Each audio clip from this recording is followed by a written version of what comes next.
Hello दोस्तों, स्वागत है आपका अपने YouTube channel learn with Priyanka ma'am में। तो आज हम लोग पढ़ेंगे past indefinite tense. Present tense का मैं चारों का चार भेद डाल चुकी हूँ। चारों का जो अलग अलग है वो अलग अलग करके वीडियो में डाल चुकी हूँ। डिस्क्रिप्शन में आपको लिंक मिल जाएगा, उससे आप पढ़ सकते हैं। जिस प्रकार से प्रेजेंट टेंस का चार भेद होता है उसी प्रकार से पास्ट टेंस का भी चार भेद होता है। वो भी मैं लिख देती हूँ यहाँ, तो इंट्रोडक्शन के लिए साइन दे दी हूँ। यहाँ देखिए, प्रेजेंट टेंस का भी पास्ट टेंस का भी जो है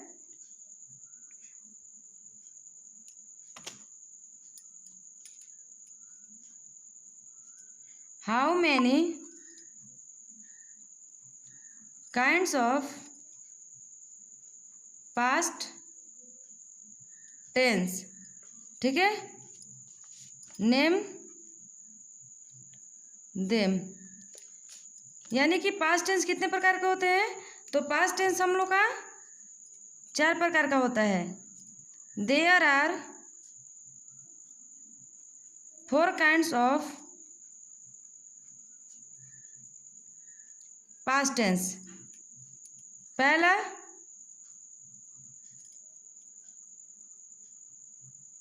पास्ट इंडेफिनिट, उसी प्रकार से होता है बच्चों जिस प्रकार से प्रेजेंट टेंस का होता है प्रेजेंट इंडेफिनिट। दूसरा पास्ट कंटिन्यूअस, और तीसरा पास्ट परफेक्ट, और चौथा हम लोग का होता है पास्ट परफेक्ट कंटिन्यूअस टेंस। ठीक है बच्चों, इसी प्रकार से सारे का होता है। प्रेजेंट टेंस का भी present indefinite, continuous, perfect, perfect continuous, और फ्यूचर का भी। मैं तो इसलिए लिखवा दी, जो बच्चे नहीं जानते होंगे वो लिख लेंगे और समझ जाएंगे, नहीं तो मैं स्टार्टिंग से इंट्रोडक्शन से पढ़ाने वाली थी, इसलिए मैं बताती। पास्ट टेंस का हिंदी क्या होता है? भूतकाल, वो काम जो हमारे बीते हुए समय में हो चुका है। और पास्ट टेंस का पहचान क्या होता है कि उसके लास्ट में था, थे, थी रहेगा। तो अब मैं आपको इंट्रोडक्शन बताऊंगी। सबसे पहले हम लोग इसको पढ़ेंगे, पास्ट इंडेफिनिट टेंस को, ठीक है। तो इसका इंट्रोडक्शन हम लोग जानेंगे। इंट्रोडक्शन मतलब क्या होता है बच्चों? पहचान। किसी भी ट्रांसलेट को, किसी भी वाक्य को हम लोग पहचानेंगे कैसे कि वो पास्ट इंडेफिनिट में है। यहाँ पे मैं फिर से पुनः हेडिंग दे देती हूँ, पास्ट इंडेफिनिट टेंस, ठीक है। तो अब हम लोग इंट्रोडक्शन इसका जानेंगे। जिस हिंदी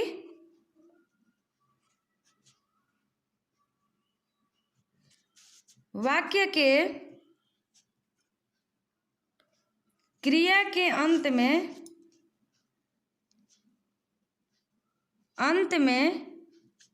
आ, ई, ए और प्लस था, थे, थी। देखिए, सिंगल भी आ सकता है आ, ई, ए, या उसके साथ ऐड होके भी आ सकता है था, थे, थी। जिस हिंदी वाक्य के क्रिया के अंत में आ, ई, ए प्लस था, थे, थी रहे तो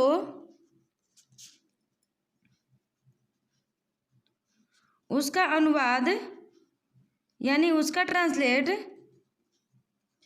पास्ट इंडेफिनिट टेंस में होगा। पास्ट इंडेफिनिट टेंस में होगा, ठीक है बच्चों। आपको समझ में आ गया होगा। जैसे एग्जाम्पल पूछ देगा, पहले मैं स्ट्रक्चर बता देती हूँ, बनाने का नियम। स्ट्रक्चर मतलब कि बनाने के नियम, जो बच्चे इंग्लिश भी नहीं जानते होंगे वो भी जान जाएंगे, इसलिए मैं इंग्लिश और हिंदी दोनों बताती हूँ। पहला सेंटेंस हम लोग का क्या होता है? अफर्मेटिव। अफर्मेटिव सेंटेंस मतलब सकारात्मक वाक्य, ठीक है बच्चों। मैं फर्स्ट वीडियो में सबका हिंदी लिख चुकी हूँ, इसलिए मैं बार बार हिंदी नहीं लिख रही हूँ। इसका अफर्मेटिव सेंटेंस का बनाने का नियम क्या कहता है? Subject plus V2 plus object plus full stop. ये बहुत ही आसान होता है, subject plus V2 plus object plus full stop. जैसे एग्जाम्पल पूछ देगा, पूछ दिया गया एग्जाम्पल कि मैं गया, या इसी प्रकार से दूसरा सेंटेंस भी हो सकता है, मैं गया था, या मैं गया था। दोनों का जो ट्रांसलेट होगा वो सेम होगा, मैं गया या मैं गया था, क्योंकि मैंने आपको यहाँ पे बताया है आ ई ए सिंगल आ, तो देखिए इसके लास्ट में आ की मात्रा लगा है, और था थे थी भी होना चाहिए, तो देखिए लास्ट में था हो गया। क्या होता है, बच्चे गलती कर देते हैं कि मैं गया था, इसका ट्रांसलेट गलती करके पास्ट परफेक्ट में बना देते हैं, लेकिन पास्ट परफेक्ट में जब तक चुका चुकी नहीं लगेगा तो पास्ट परफेक्ट में नहीं बनेगा। ये हम लोग का पास्ट इंडिफिनिट है। इसको हम लोग बनाएंगे कैसे, मैं का स्पेलिंग क्या होता है, मैं हम लोग का सब्जेक्ट हुआ, मैं का स्पेलिंग आई, और जाना का गो होता है। तो मैं आपको देखिए यहाँ पे बताती हूँ, V1 V2 V3 करके, जैसे यहाँ पे हो गया V1 V2 और V3, ठीक है बच्चों। तो अगर जाना का V1 क्या होता है, गो, तो गो का दूसरा रूप वेंट होता है, और तीसरा V3 में गॉन होता है। जैसे ईट हो जाएगा, ईट का दूसरा रूप एट होता है, और तीसरा रूप इटेन हो जाता है, ठीक है। उसी तरह और भी सेंटेंस जो होता है, जैसे रीड का तीसरा रूप, दोनों रीड ही होता है, तीनों रूप रीड ही होता है। तो इसको आप लोग याद कर सकते हैं, किसी बुक के पीछे लिखा रहता है। तो हम लोग इसको बनाएंगे आई, फिर क्या करें, सब्जेक्ट के बाद में वर्ब टू लगाइए, तो वर्ब टू जाना का गो होता है, गो का दूसरा रूप वेंट, तो आई वेंट बन गया। और मैं गया था, वो भी सेम इसी तरह बनेगा, आई वेंट, ठीक है बच्चों। तो आपको समझ में आएगा, ये भी इसी प्रकार से बनेगा और ये भी इसी प्रकार से बनेगा। अब हम लोग नेक्स्ट चलते हैं, ये अफर्मेटिव सेंटेंस हो गया, negative sentence.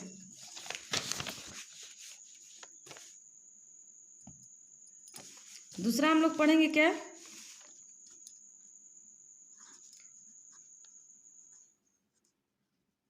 Negative sentence. Negative sentence का हिंदी होता है नकारात्मक वाक्य, ठीक है बच्चों। इसको मैं हटा देती हूँ क्योंकि इस पर पढ़ा चुकी हूँ। इसके बनाने का नियम क्या कहता है, कहता है कि सब्जेक्ट प्लस डिड, सबके साथ क्या लगेगा बच्चों, डिड। उसके बाद इसमें वर्ब का कौन सा रूप हो जाता है, पहला, plus object plus full stop. समझ में आ गया। इसका बनाने का रूल याद कर लीजिएगा, subject plus did plus V1 plus object plus full stop. जैसे कि एग्जाम्पल हम लोग का पूछ देगा, एग्जाम्पल में हम लोग का पूछ देगा ये कि मैंने नहीं पढ़ा, मैंने नहीं पढ़ा, ठीक है बच्चों, मैंने नहीं पढ़ा। तो देखिए इसको बनाने चलते हैं हम लोग। सब्जेक्ट इसमें कौन हुआ, मैंने का स्पेलिंग आई के साथ क्या, सॉरी एक यहाँ पे मैं भूल चुकी हूँ, आई डिड नॉट होता है, डिड नॉट, ठीक है बच्चों। तो आई के साथ क्या लगा देंगे हम लोग, did not, I did not. फिर उसके बाद V1 का रहा है, पढ़ना का क्या होता है, रीड, तो रीड का रीड ही लगा देंगे, आई डिड नॉट रीड। समझ में आ गया होगा बच्चे आपको। एक और मैं इसका एग्जाम्पल दे देती हूँ, ये एग्जाम्पल फर्स्ट। दूसरा एग्जाम्पल मैं दे देती हूँ, उसने नहीं खाया, या उसने आम नहीं खाया, उसने आम नहीं खाया, ठीक है, या उसने आम नहीं खाया था, फिर भी उसी प्रकार से ट्रांसलेट बनेगा। इसका क्या हो जाएगा, उसने कहा ही के साथ डिड नॉट, फिर उसके बाद क्या बोल रहा है, V1 लगाने के लिए। खाना का क्या होता है, ईट फिर ऑब्जेक्ट हम लोग का मैंगो है, एक बार में एक मैंगो खा सकते हैं, इसलिए ईट ए मैंगो। समझ में आ गया होगा बच्चों। और एक इसमें क्या करा दें एग्जाम्पल, देखिए, तुम नहीं आए थे, तुम नहीं आए थे, था थे थी वाले इसमें नहीं कराते इसलिए करा दे रहे हैं। तो क्या हो जाएगा, तुम का यू के साथ डिड नॉट, आना का क्या होता है, कम, यू डिड नॉट कम। समझ में आया बच्चों। कम का दूसरा रूप केम होता है, लेकिन इसमें हम लोग का पहला रूप लगाना था, इसीलिए कम का कम लगाएं। याद रखिएगा, जब सेंटेंस निगेटिव हो जाएगा पास्ट इंडेफिनिट में, तो उसमें वर्ब का पहला रूप यूज होगा। नेक्स्ट हम लोग चलते हैं इंट्रोगेटिव। इंट्रोगेटिव सेंटेंस मतलब प्रश्नवाचक वाक्य। इसका बनाने का नियम क्या कहता है बच्चों?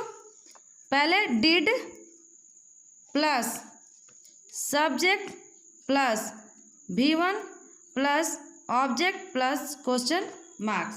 इंट्रोगेटिव सेंटेंस का बनाने का नियम कहता है did plus subject plus V1 plus object plus question marks. इसका एग्जाम्पल कैसे पूछ देगा बच्चों? तो आइए हम लोग देखते हैं। जैसे हो जाएगा, क्या आपने पढ़ा? क्या आपने पढ़ा? तो इसका कैसे हम लोग बना देंगे? क्या आ गया तो हम लोग का इंट्रोगेटिव पहचान हो गया। अब इसका बनाने का नियम देखिए, डिड कह रहा है पहले लगाने को, सबके साथ डिड लगेगा तो मैंने डिड लगा दिया। उसके बाद सब्जेक्ट बोल रहा है, सब्जेक्ट इसमें आपने हुआ, आपने का यू। अब पढ़ना फिर V1 कर रहा है तो V1 पढ़ना का रीड होता है, डिड यू रीड। इसे इसका और एग्जाम्पल देख लीजिए। एग्जाम्पल फर्स्ट, एग्जाम्पल सेकंड, क्या तुमने, क्या उसने लिखिए, क्या उसने आम खाया? ये कैसे बनाएंगे बच्चों? उसी प्रकार से डिड, उसने कहा ही, वर्ब का पहला रूप लगेगा eat a mango, did he eat a mango. ठीक है बच्चों। और एक सेंटेंस इंट्रोगेटिव में ही आता है जो बीच में लग जाता है, जैसे ये पढ़ा मैंने, क्या आपने पढ़ा। इसी प्रकार से एक सेंटेंस बन सकता है कि आपने क्या पढ़ा। तो जब बीच में सेंटेंस क्या आ जाता है तो उसका यूज कैसे हम लोग करते हैं दिखाते हैं आपको। जैसे मान लीजिए थर्ड एग्जाम्पल में पूछते हैं इंट्रोगेटिव में कि आपने क्या खाया। ठीक है, आपने क्या खाया, ये हम लोग का इंट्रोगेटिव ही है। तो क्या जब बीच में आ जाएगा तो क्या का स्पेलिंग बाहर लिखेंगे। क्या का क्या होता है? What did you eat. आपने क्या खाया? What did you eat. एक और सेंटेंस होता है जो इंट्रोगेटिव और निगेटिव दोनों मिक्सिंग होता है, इंट्रोगेटिव प्लस निगेटिव। ठीक है, इसमें एग्जाम्पल कैसे पूछेंगे, इसका भी बनाने का रूल वही होगा। देख लीजिए, did plus subject plus not plus V1 plus object plus question marks. जैसे इसका एग्जाम्पल कैसे पूछ देगा बच्चों? क्या उसने आम लिया है, लिख देंगे, क्या आपने किताब नहीं पढ़ा। ये मैं खुद से वाक्य बना करके देती हूँ ताकि बच्चे को समझ में आ जाए।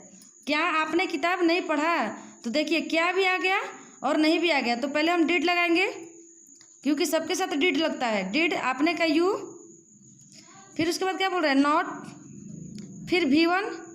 तो वर्ब इसमें पढ़ना हम लोग का हुआ, जो व्यक्ति जो कार्य होता है उसी को हम लोग वर्ब बोलते हैं। इसमें काम कौन सा है? पढ़ना काम है। Read, did you not read the book.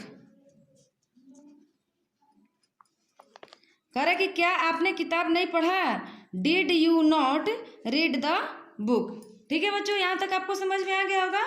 तो मैं कुछ पहले से ही कुछ समझ करके सोच करके एग्जाम्पल्स लिख के रखती हूँ ताकि बच्चे को करा दूँ और वो डाउट्स क्लियर हो जाए, सारे डाउट्स। तो देखिए मैं यहाँ पे लाई, राम गया था। बताइए, आप सारे मिक्सिंग में दूंगी। राम गया था कैसे बनेगा? तो राम का राम हो गया, गया था ये अफर्मेटिव सेंटेंस है, तो राम जाना का गो होता है, गो का दूसरा रूप। इसमें गया हो गया हम लोग का क्या? क्रिया, और गया का गो होता है तो गो का दूसरा रूप वेंट, यानी कि राम वेंट हो गया, बन गया हम लोग को। अब यह कि हम लोगों ने काम किया, हम लोगों का क्या होता है? हम लोगों ने काम किया, हम लोगों का क्या होता है बाबू? वी, और काम करने का वर्क, तो वर्क का दूसरा रूप वर्कड हो जाता है। ठीक है बच्चों। नेक्स्ट क्वेश्चन, मैं स्कूल नहीं गया था। देखिए ये नहीं आ गया तो निगेटिव सेंटेंस, तो मैं का आई के साथ क्या लगाते हैं बाबू? जब निगेटिव हो जाएगा तो did not, I did not. जाना का इसमें वर्ब का पहला रूप यूज होता है, तो गो टू स्कूल, ठीक है बच्चों, I did not go to school, मैं स्कूल नहीं गया था। उन्होंने कोशिश नहीं की, ठीक है, तो उन्होंने का क्या हो जाता है, दे नहीं है तो डिड नॉट। कौन सा सेंटेंस है बाबू, नहीं आ गया तो निगेटिव, निगेटिव में डिड नॉट लगाते हैं। दे डिड नॉट, कोशिश करने का क्या होता है, try, they did not try. उसने मेरी मदद की, उसने का क्या होता है बाबू, ही। पहले सेंटेंस को पहचाना, ये अफर्मेटिव सेंटेंस है, ही। उसके बाद मदद करना का क्या होता है, हेल्प, हेल्प का दूसरा रूप हेल्प्ड, ही हेल्प्ड मी, मेरी का ऑब्जेक्टिव केस जो हो जाता है मी हो जाता है, ही हेल्प्ड मी। क्या मोहन स्कूल गया, ये देखिए इंट्रोगेटिव आ गया। इंट्रोगेटिव में पहले क्या हम लोग लगा देते हैं, डिड, उसके बाद मोहन है तो मोहन, गो टू, क्योंकि इंट्रोगेटिव में हम लोग वर्ब का पहला रूप यूज करते हैं। Did Mohan go to school, क्या मोहन स्कूल गया, did Mohan go to school. Next question हम लोग देखेंगे, मैंने एक चिड़िया मारा, मैंने का क्या हो जाएगा बच्चों, आई, मारा, मारना का क्या होता है, किल, किल का दूसरा रूप killed, I killed A bird, चिड़िया जो ही हम लोग का ऑब्जेक्ट हो गई, आई किल्ड ए बर्ड। क्या आपने ताजमहल देखा है, तो क्या हो जाएगा, डिड यू सीन, देखना का सीन होता है, सॉरी सी सा सीन, सीन तीसरा रूप हो जाता है। Did you see the Taj Mahal, ठीक है, सी का दूसरा रूप सा होता है और तीसरा रूप सीन हो जाता है, तो इसमें पहला रूप हम लोग को यूज करना पड़ता है जब इंट्रोगेटिव सेंटेंस हो जाए। तो क्या आपने ताजमहल देखा है, सॉरी देखा था होगा, यहाँ पे मैंने गलती यूज कर लिया है वो तो हम लोग का प्रेजेंट का पहचान है, देखा था। क्या आपने ताजमहल देखा था, did you see the Taj Mahal. ठीक है बच्चों, तो आपको समझ में आ गया होगा, और अगर जहाँ भी समझ में नहीं आएगा उसके लिए आप कमेंट में बता सकते हैं। वीडियो अच्छी लगे तो लाइक करें, शेयर करें, सब्सक्राइब करें। थैंक यू दोस्तों।